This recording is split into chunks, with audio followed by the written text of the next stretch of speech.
Citizens of the United States of America, this is your boy JB, coming to you with the aftermath of Donald J. Trump's presidential win of the 2024 election. As there are some people who are shocked and some people who may have saw it coming,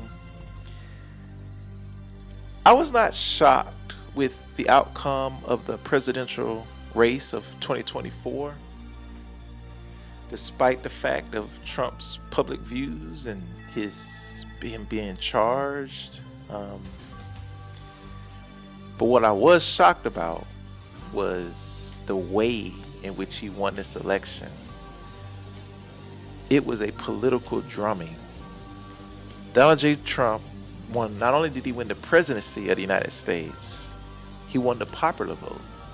He won the Senate majority. He's probably going to win the House majority. He's won the state governor majority and the state legislature majority. This man has complete control and all political power. I can see why that would scare some people. But first, let's talk about why the Democrats lost the election.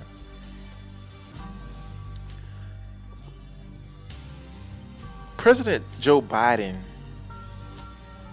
his health and his physical appearance was deteriorating right in front of our eyes. And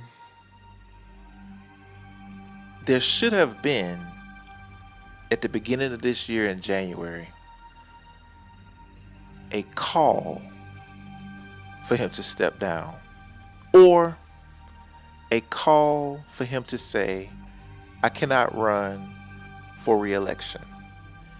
And they should have opened up the doors for candidates such as Gary Newsom and others to compete for the presidency, to run as a Democrat for the presidency of the United States. And whosoever was to win that race, whether you can call it a primary, whatever you want, they should have had free reign to disassociate themselves from Joe Biden's policy, and they should have had free reign to attack him moderately on some of his policies. That was a huge mistake for Biden to perform poorly against Trump in the first debate. Then, Trump had the whole assassination attempt where that really swayed public opinion. It made him a sympathetic martyr figure. The being convicted, him being almost killed, it already made him a martyr. Then he goes into debate with Joe Biden, and he destroyed Joe Biden in that debate. Joe Biden was a complete shell of himself. Now, let's not forget, Joe Biden is an incredible debater. And you could tell his health is just, Mother Nature, Father Time has caught up to Joe Biden. And so right before the Democrat convention, they forced Joe Biden to step down. And it's too late. By then it's already, July, August, right? So now you got to scramble for a couple of months, 100 and some days to thrust Kamala Harris, who has been completely silent, damn near, throughout this entire Biden administration. You thrust her up. She doesn't do anything to differentiate herself from you. And what the Republicans did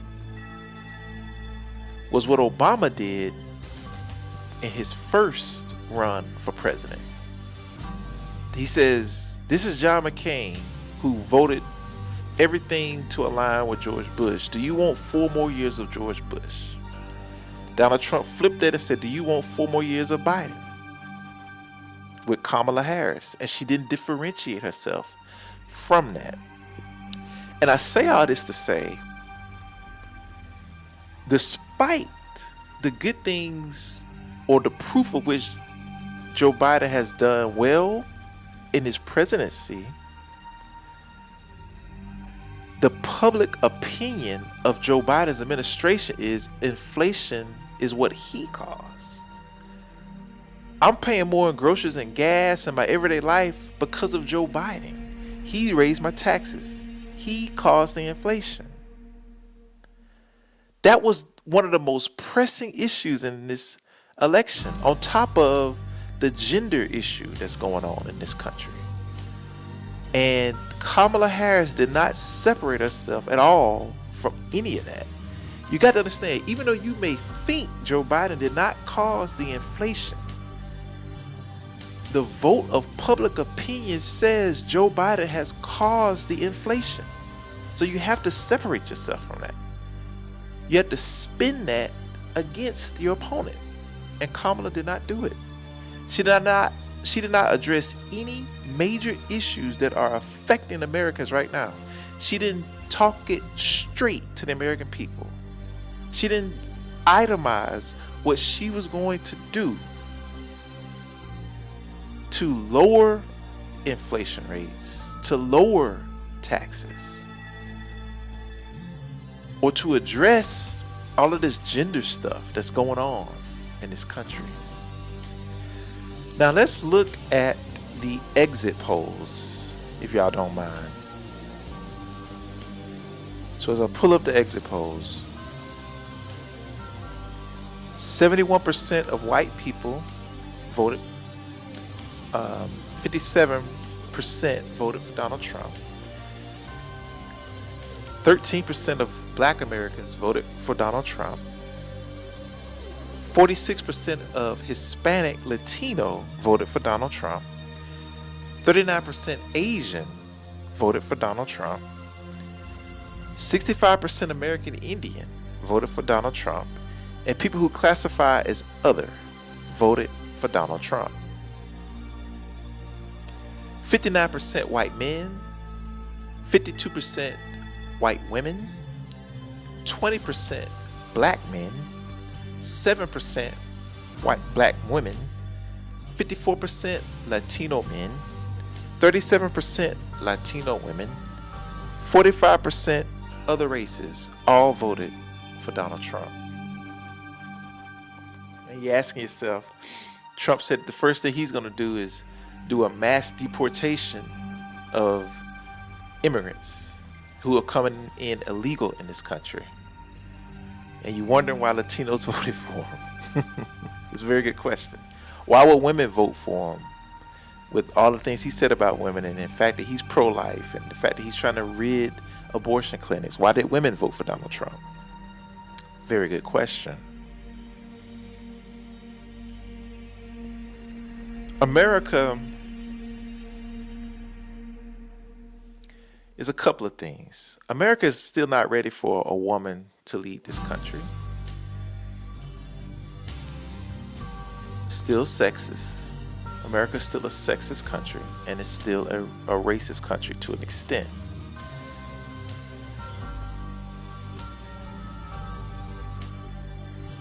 Kamala Harris is no President Obama, man. Obama is probably the most politically skilled talent we have ever seen in modern United States history.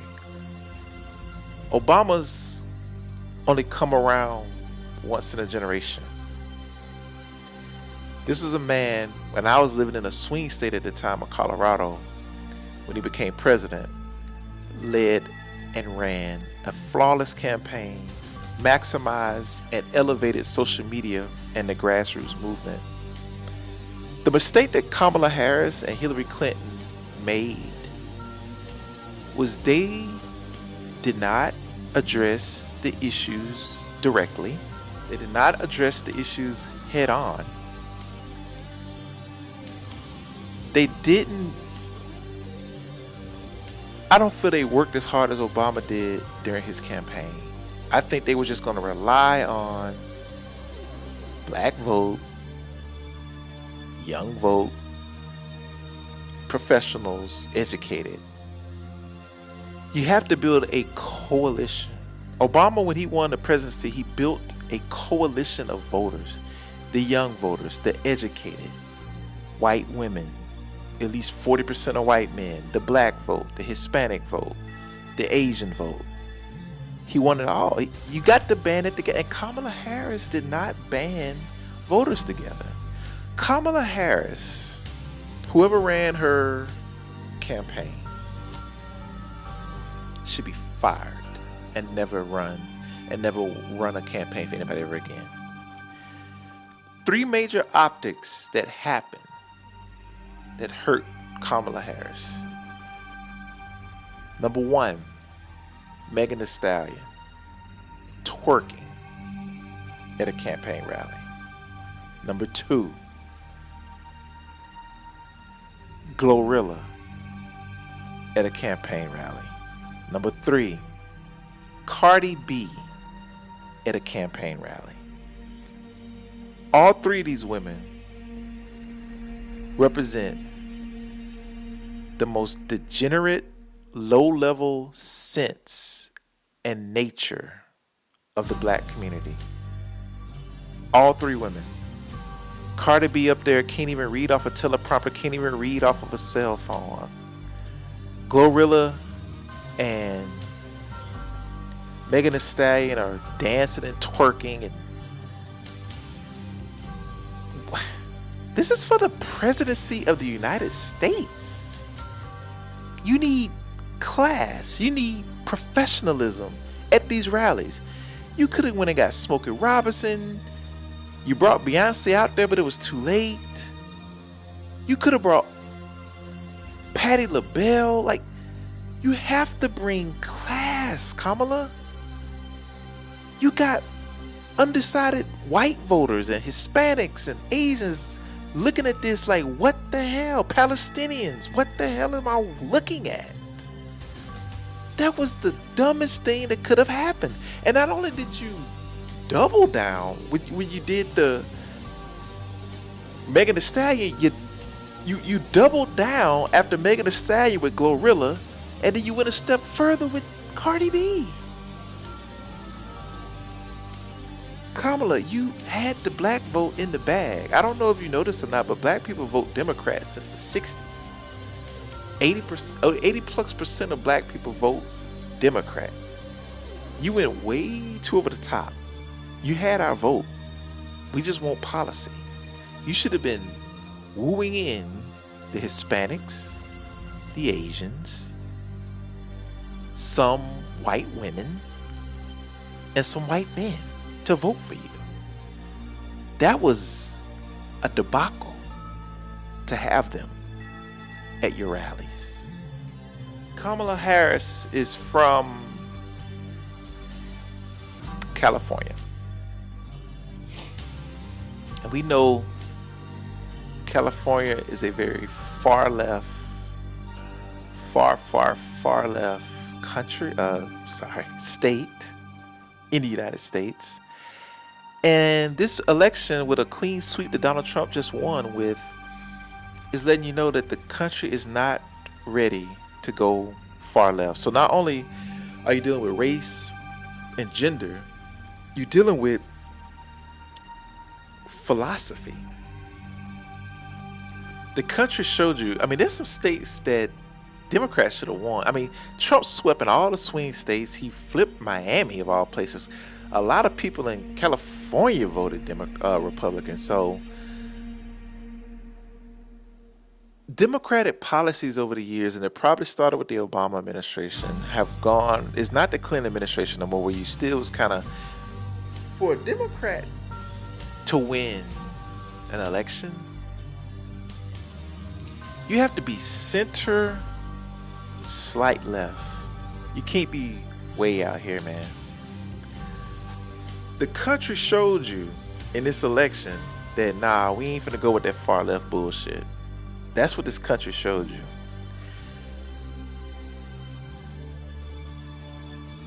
This gender stuff that's going on, this liberal sexual policy nature. This stuff about me as a man who, if I put on a dress, I can say I'm a woman and go into a woman's bathroom. We are influencing preteens to put pressure on them to let them know, are you gay? Are you straight? Are you a man? Are you a woman? Are you a boy? Are you a girl?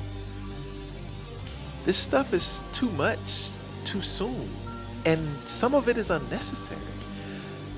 When I was growing up, man, the only thing I was worried about at 10 years old was the next toy I was going to get for Christmas, the next video game I was going to play. My parents didn't put no pressure on me to decide whether I'm a boy or a girl or whether I'm heterosexual or homosexual.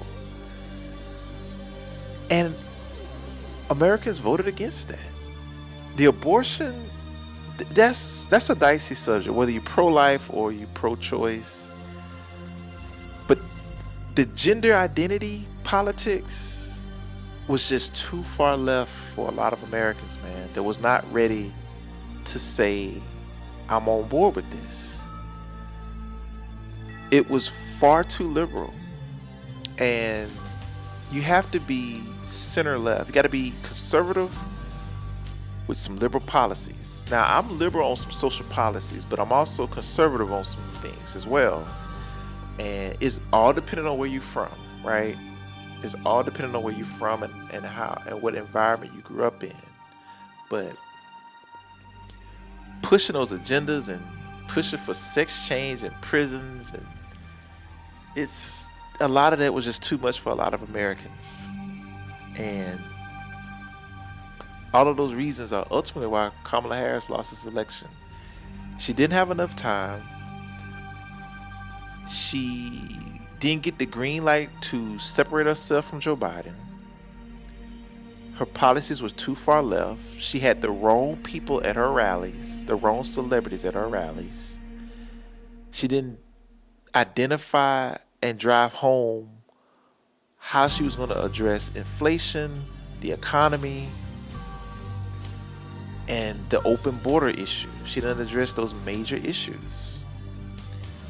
Now, Trump didn't do much better, but because he gets a new lease on life and she is basically an incumbent, she should have separated herself. And people say, okay, well, you provided us about as much as Trump, right? So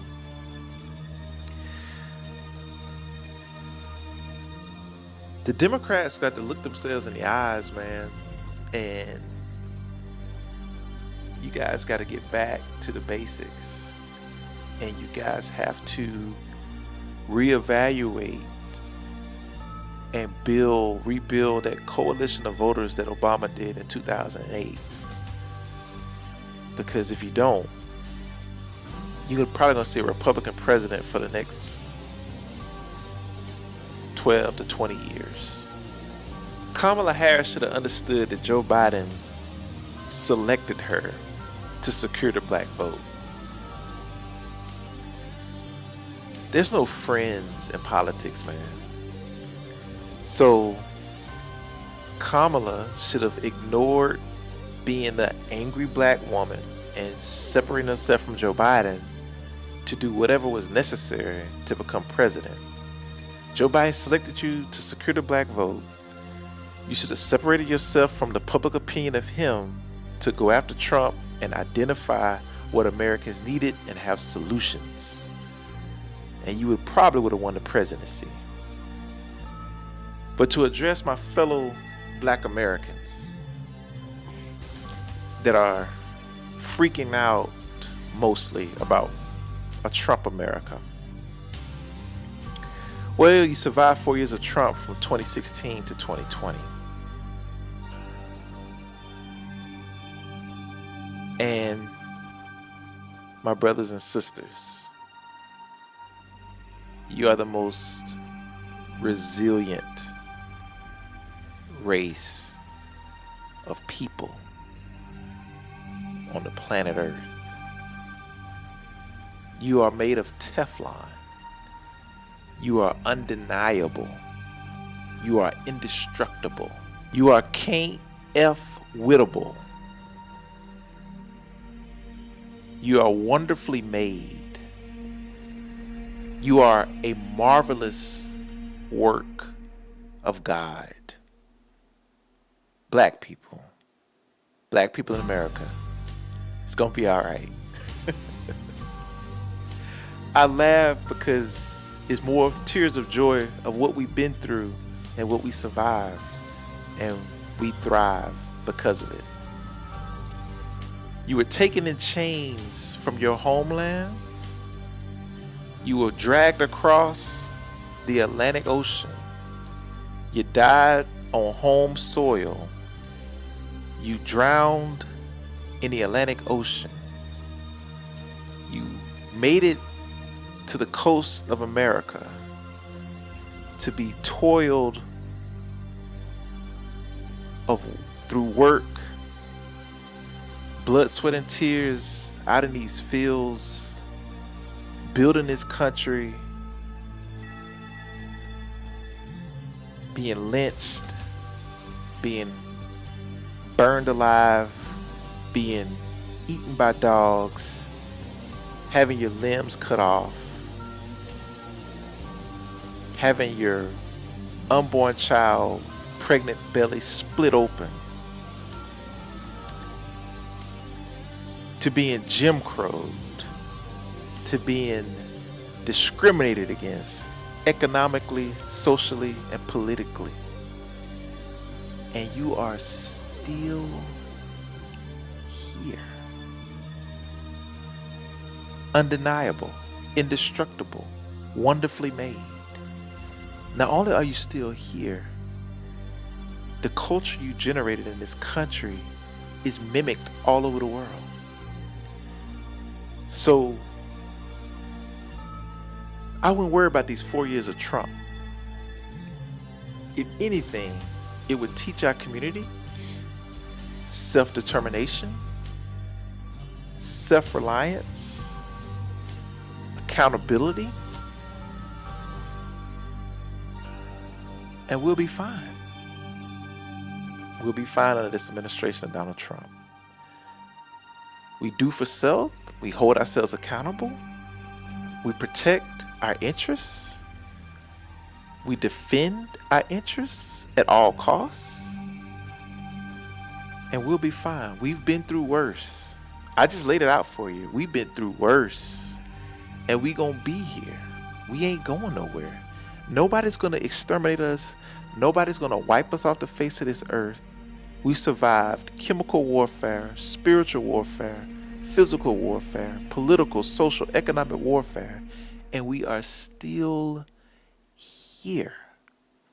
There were diseases created to kill us off. We are still here. And we ain't going nowhere. I don't give a damn if Hitler came back out of the grave and became president. We ain't going nowhere. Bring in the worst dictator in the world. We ain't going nowhere. Donald Trump, we do not fear. Donald Trump ain't gonna do shit to the black community. Whatever he gonna try to throw at us, if he does, it's gonna fail. We've been through worse. We're gonna continue to survive, and we're gonna continue to strive. That is my message for my people moving forward.